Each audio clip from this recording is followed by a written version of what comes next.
Доброе утро. В этот раз я проснулась в своем Final Destination. Я в Португалии, в городе Лиссабон.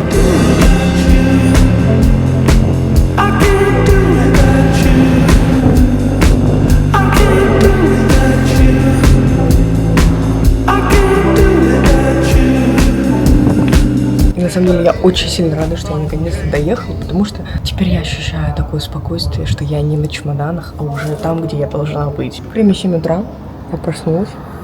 Но в Пекине уже 2 часа дня.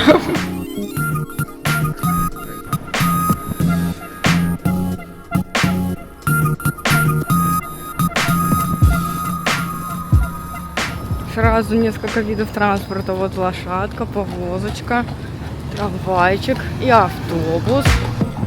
Красота!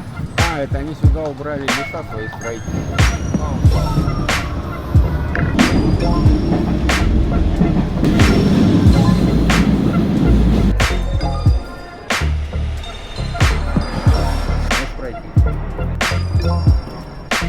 Это район.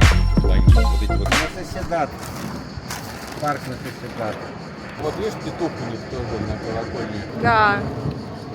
Петух — символ Лиссабона. Привет, павлин.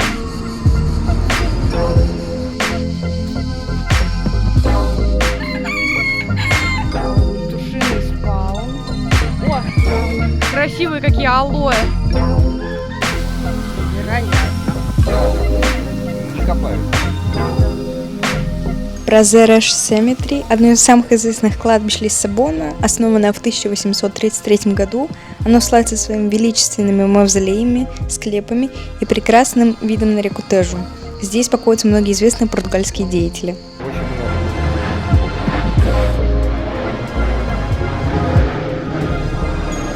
Мы пришли поесть на такой фудкорт, и я буду есть такую пиццу.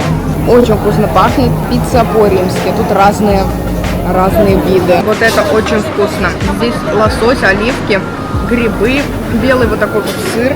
И, понятное дело, здесь можно смотреть Олимпиаду. Все следят за Парижем 2024.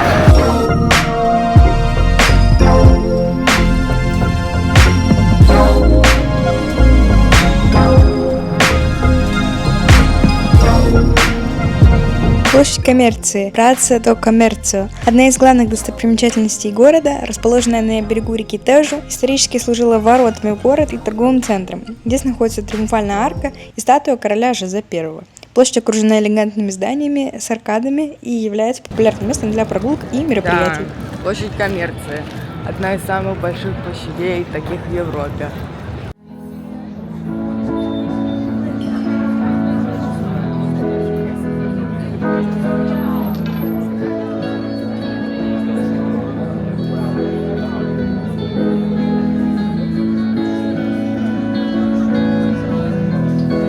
Ух ты, такая тут смотровая площадка.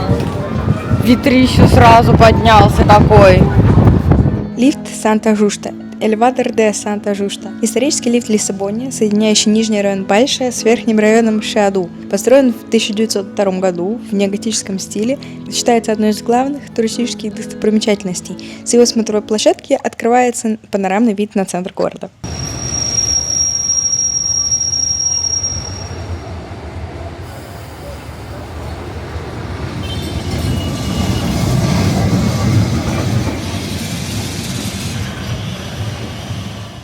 Привет, это день номер 2. И сегодня я постараюсь показывать какие-нибудь плюс вайб места и вместе с этим рассказывать что-то о них.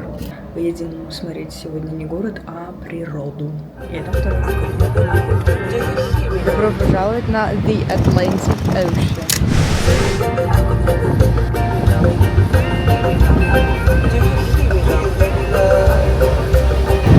Какой сильный ветер. Я даже в куртке. Я сейчас нахожусь на берегу Атлантического океана по обозрению Сингра. И я поставила свою камеру на треногу. Какой тут вид красивый.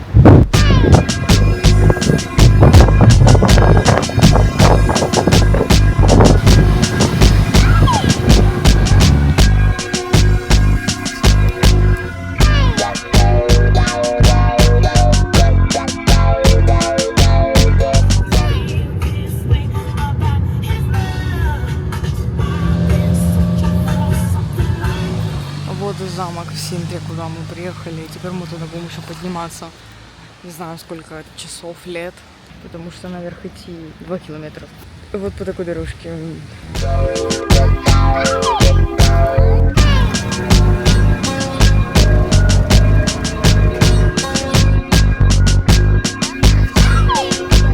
Мы пришли в такой шедевропарк, где находится дворец Пена. Но сейчас мы будем гулять по парку сначала. Вот мы тут, и мы так...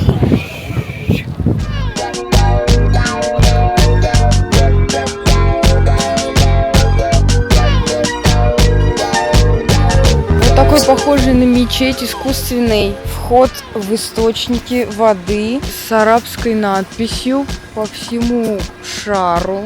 Вместе с такой плиточкой.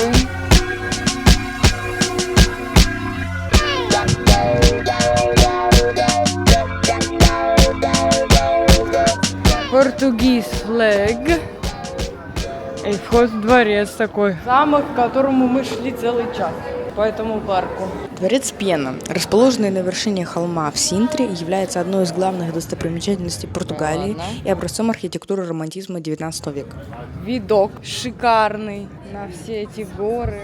Строительство началось в 1838 году, когда король Фердинанд II приобрел руины монастыря ордена иеронимитов, разрушенного землетрясением 1755 года. Архитектура Пены представляет собой эклектическое смешение готического, мавританского, ренессансского и мануэльного стилей, что делает ее уникальной. Дворец делится на 2 основные части. Первая — это бывший монастырь, который был отреставрирован, и новая часть, добавленная Фердинандом II. Внутри сохранились оригинальные интерьеры, включая мебель, украшения и настенные росписи. Дворец возвышается на высоте около 500 метров, и в ясные дни отсюда открывается панорамный вид на Лиссабон, Атлантический океан и окрестности Синтры. В 1995-м дворец и культурный ландшафт Синтры были включены в список всемирного наследия ЮНЕСКО.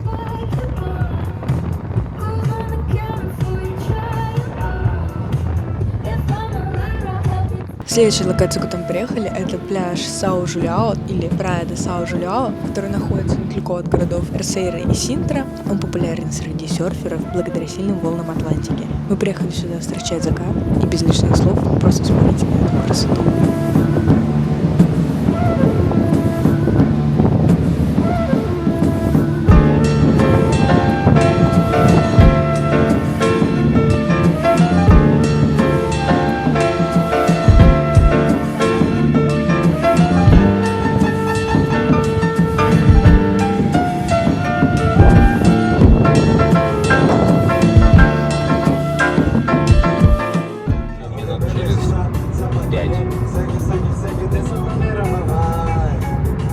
Сегодня день номер 7, то есть 3.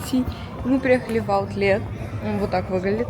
Здесь маленькие здания, и ты ходишь под открытым небом, заходишь внутрь в каждый магазинчик, который тебе нужен. Базилика де Эстрела, и напротив нее парк. Это католическая церковь в Лиссабоне, построенная в XVIII веке по приказу королевы Марии I в качестве благодарности за рождение ее сына. Это первое здание в Португалии с куполом, который стал символом города. Архитектура базилики сочетает элементы барокко и неоклассицизма. В базилике также находится гробница королевы Марии I. Церковь расположена напротив парка Жардим де Эстрела.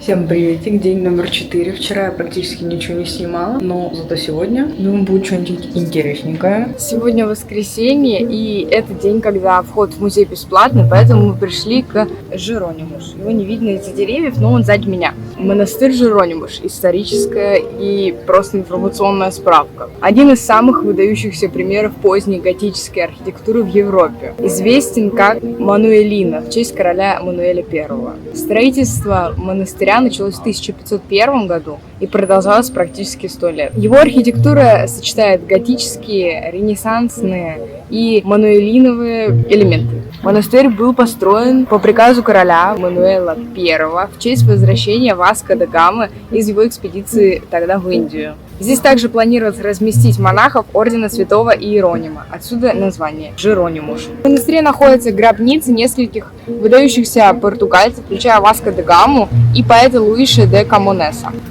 Где я снимала это видео? Вот в таком сквере напротив монастыря. Здесь много разных памятников архитектуры, фонтан, выход на набережную, садик. Тут вот такая огромнейшая очередь от самого начала до вон туда.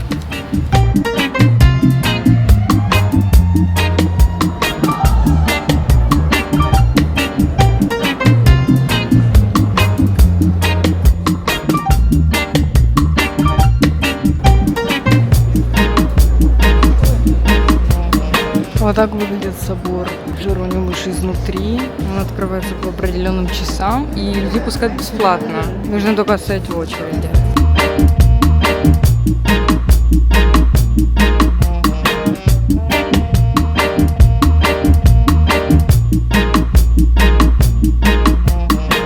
Здесь алтарь, можно поставить свечу. Здесь поют, а здесь можно посидеть. А вот такие витражи на стеклах. Красиво.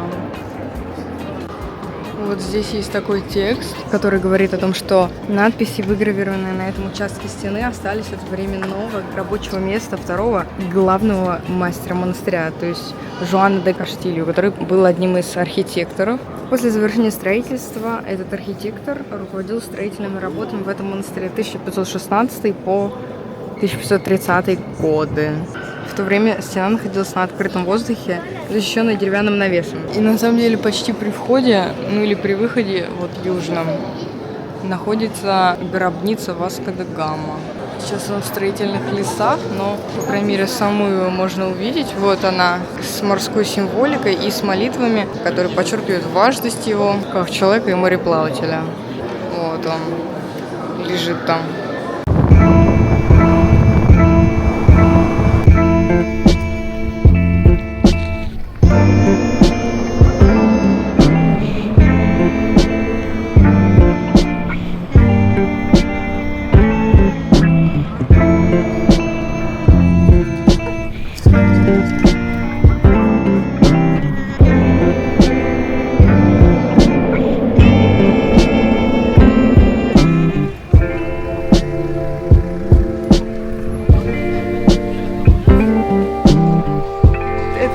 Доброе утро. Можно видеть, как здесь есть школа конного спорта недалеко отсюда, и это ее ученики, которые выходят на свои показательные хождения по городу.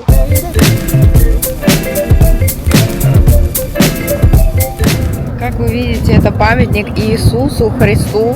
Называется он Кришту Рей. Памятник был открыт в 1959 году и вдохновлен статуей Иисуса Христа в Рио-де-Жанейро. Вот там очередь людей, которые могут подняться наверх. Сама статуя в высоту 28 метров, а вместе с вот этим вот постаментом 110. Название переводится как «Христос Царь». Памятник расположен в городе Алмада на противоположной стороне реки Тежу.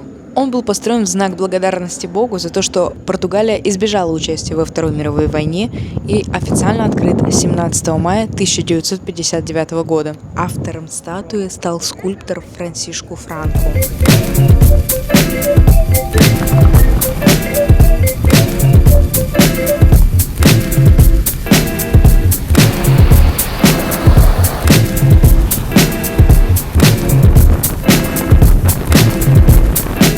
Магазин прямо в самом центре Лиссабона, где продаются такие коробочки с сардинами.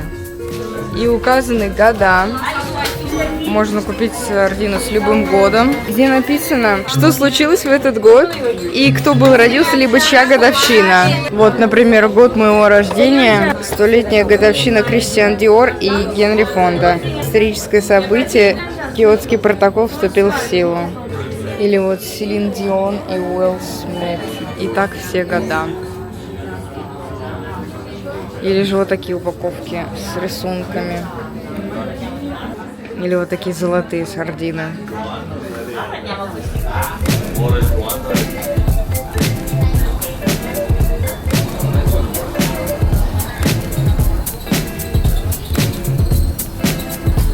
карусель сардин. Или такая тележка. Или кресло. Ой. Вот такой магазин. И здесь же находится такой вокзал большой, красивый, у которого, кстати, с той стороны нет путей над землей, они подземные, находятся в туннеле. Вокзал 1895 года постройки. Мы сегодня идем на хайкинг.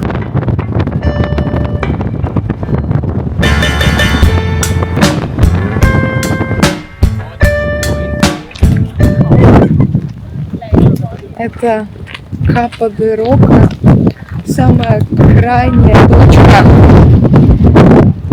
евразийского материка. Но сейчас это выглядит вот так. Все такое, как будто туман, но нет, это именно облако.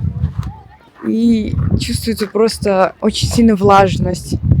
То есть, когда сильно дует ветер, облако как бы прибивается к тебе и очень-очень маленькими капельками воды тебя окатывает. Но сегодня с погодой нам не повезло, и не видно океан. Ой, у меня уже мокрый экран.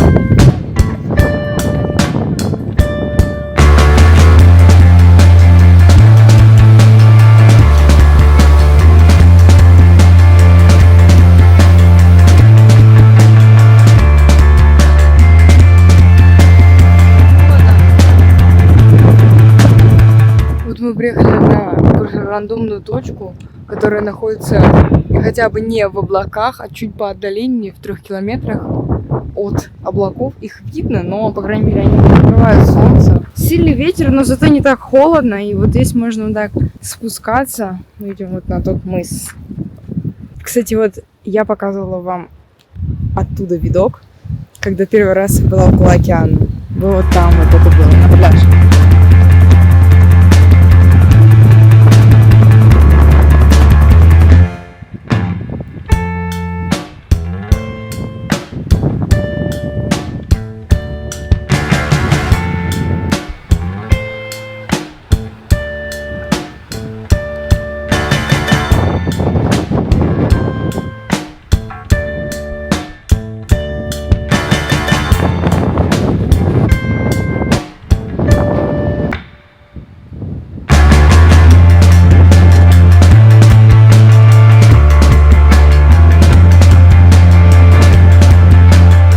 Чайка и огоньки трассы.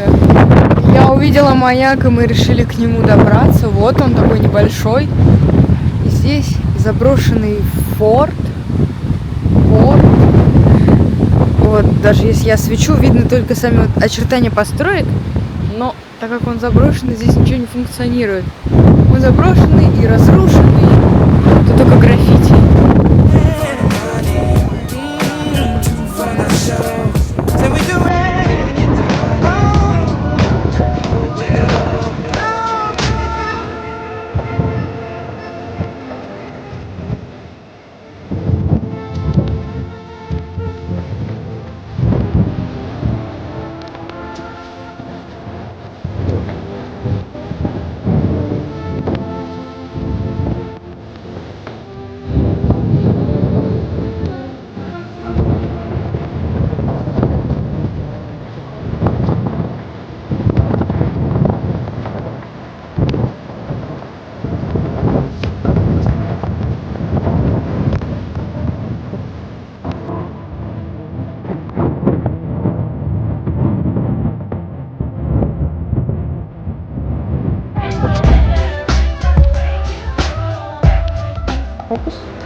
Всем приветик! Мы приехали в LX Factory, это такой вот райончик, где разные заведения. Здесь есть книжный магазин, очень атмосферный, необычный, архитектурный. Это такой первый этаж, а я на втором, на балконе на таком. Есть еще высший этаж, но он закрыт. Здесь есть такие китайские постеры, еще дореволюционные. Вот такая прикольная тут фигурка. Внизу книги. Даже есть не только на португальском языках. Вот этот знаменитый трамвайчик, который, по сути, фуникулер. Ходит он вверх-вниз. В нем можно сесть и прокатиться, но в основном это туристическое такое мероприятие. Вот он в таких узких улочках ездит туда-сюда, в разных местах. Вот такой у него руль. Вот так он выглядит снутри. 4 евро стоит проезд на нем. И вот второй едет, поднимается, а предыдущий спускается. И там вот столько туристов сверху, внутри. Такие тут необычные здания построены. Какой-то арт-центр. Можно обойти и вот так подняться вот в эту такую штуку. Длинный коридор, в который падает свет. Непонятно откуда отражается. И вот напротив еще белые здания. Стеклянные, наполовину белые. А что было дальше, вы узнаете в следующей части. Потому что после этого мы отправились в Порту и другие города Португалии. Так что мое путешествие не заканчивается. Заканчивается только этот ролик. А вы обязательно подписывайтесь на мой YouTube канал, на мои остальные социальные сети, где выходит очень много контента изо всех стран и изо всех путешествий. И не забудьте поставить лайк, если вам понравилось это видео. И обязательно ждите следующей части моего Евротрипа. И всем пока-пока!